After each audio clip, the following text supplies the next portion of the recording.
the natural base, e.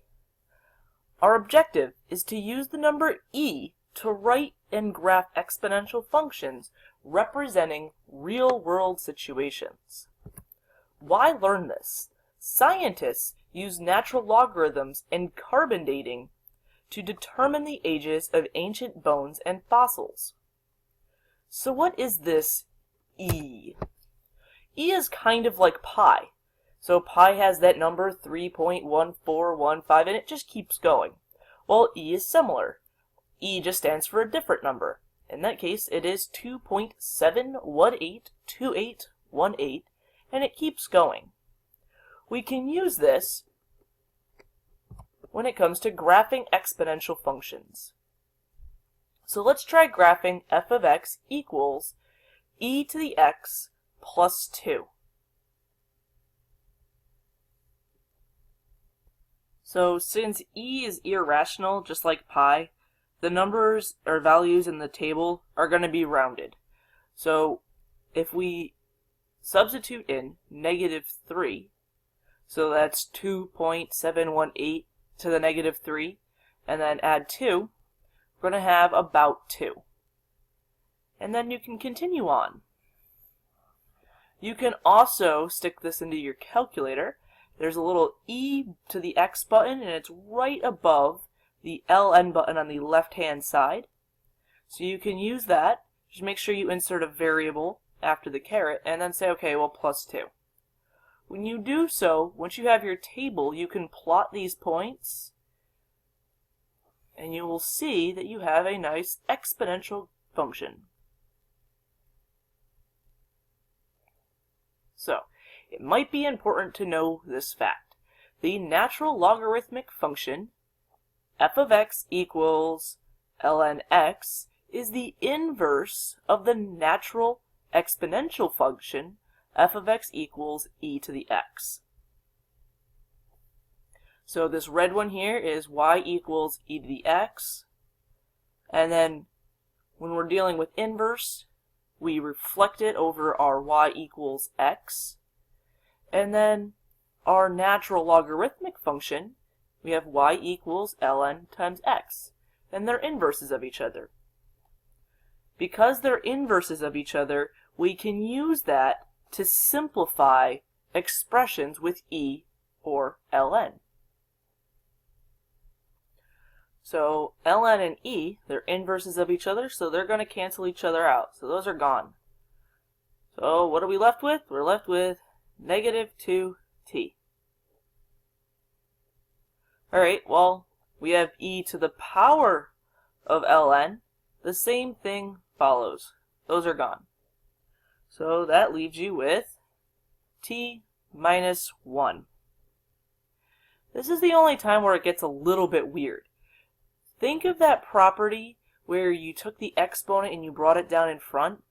So you can rewrite this to say e to the ln x to the 5th. So instead of bringing the 5 down, we're just kind of going backwards with it. And then once you see that, you can then say, oh, well, e to the ln, those cancel each other out, and we're left with x to the 5th. Try the bottom 3 on your own. When you return to the video, the answers will be below. And there you have it. Alright. The formula for continuously compounded interest is as follows.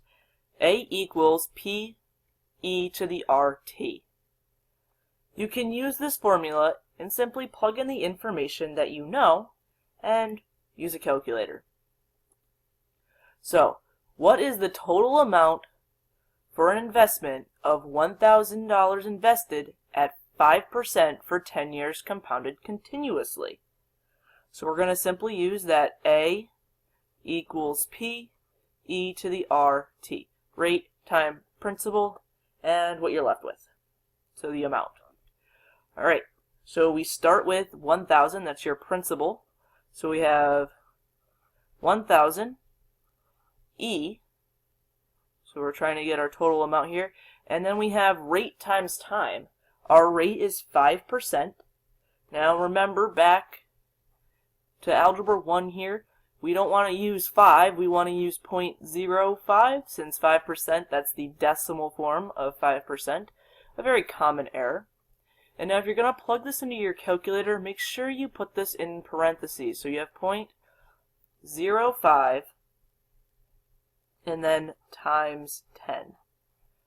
So you're going to use E, and then it's going to give you a little caret, and then put that in parentheses. So when you enter all of this in all at once, you end up with A, so your total amount is about equal to $1,648 and a whopping 72 cents. So not bad. Alright. The half-life of a substance is the time it takes for half of the substance to break down or convert to another substance during the process of decay. We can use this formula below to help us with that. So we have N of T. It's the amount remaining. So your initial amount, if you think back to when we were dealing with initial velocity, we had V sub 0. Well, that's telling you initial is the 0. So it's just the initial amount. And then we have E to the K, which is, K is the decay constant. So K, we always use K for constant. So that constant change. And then T is the time. So we can simply use this formula to help us with this problem. So we've got a paleontology application. Alright, so a paleontologist uncovers a fossil of a saber-toothed cat in California. He analyzed the fossil and concludes that the specimen contains 15% of its original carbon-14. Carbon-14 has a half-life of 5,730 years. Use carbon-14 dating to determine the age of the fossil. So we're going to start with 1, so we have N of 0, we're going to replace that with 1, and then we're going to replace N of T with 1/2, because half of the initial quantity will remain when you're all done. So, well, 1e to the k times t, well, that's going to kind of stay the same, so it's just going to be e to the negative k times t. And we can replace this with k times our time, which is 5,730.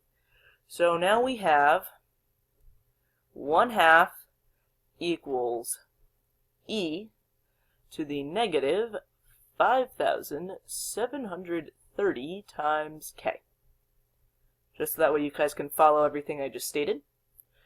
Alright, so we've been talking about how our natural log and our e, they're inverses of each other, so we can use those to get rid of things. So we're going to multiply both sides by ln. So we're going to multiply both sides by ln. That leaves you with ln of 1/2 equals negative 5,730 k.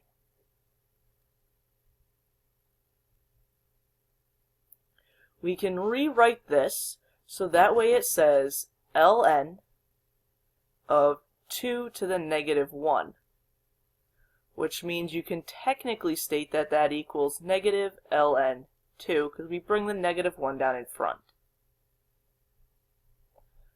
So negative ln 2 equals this negative 5730k. And then if we want to solve for k, we want to divide by negative 5,730 on both sides. So I'll change colors here. So we're going to simply divide both sides by negative 5,730.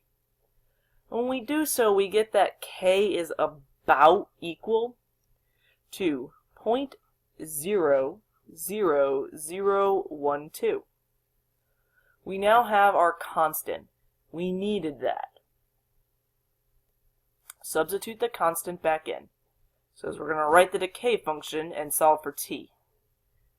Okay?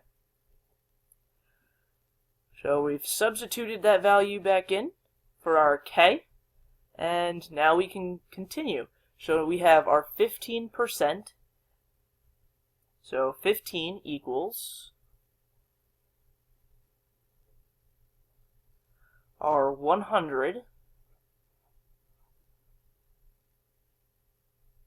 e to the negative 0.00012 t. Now, in case you're wondering why we have 15 and 100 instead of 0.15 and 1, because we generally will use a 1 here, we just move the decimal to make it a little bit easier for us to work with. So because we move the decimal 2 places to the right here, we have to do so over here as well.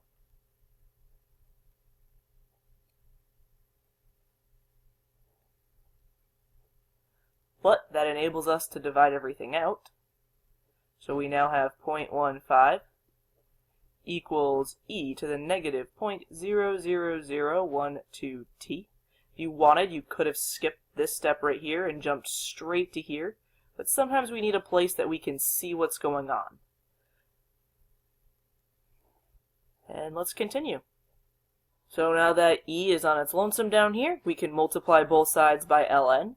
So we have ln of 0.15 equals ln of e to the negative 0.00012 times t. They're inverses of each other, so they are gone, leaving us with ln of 0.15 equaling negative 0.00012 times t. We want to solve for t, so we're going to divide both sides by our 0.00012, and that means that t is about equal to 15.809. So the fossil is approximately 15.809 years old. And that ends our lesson on the natural base, E.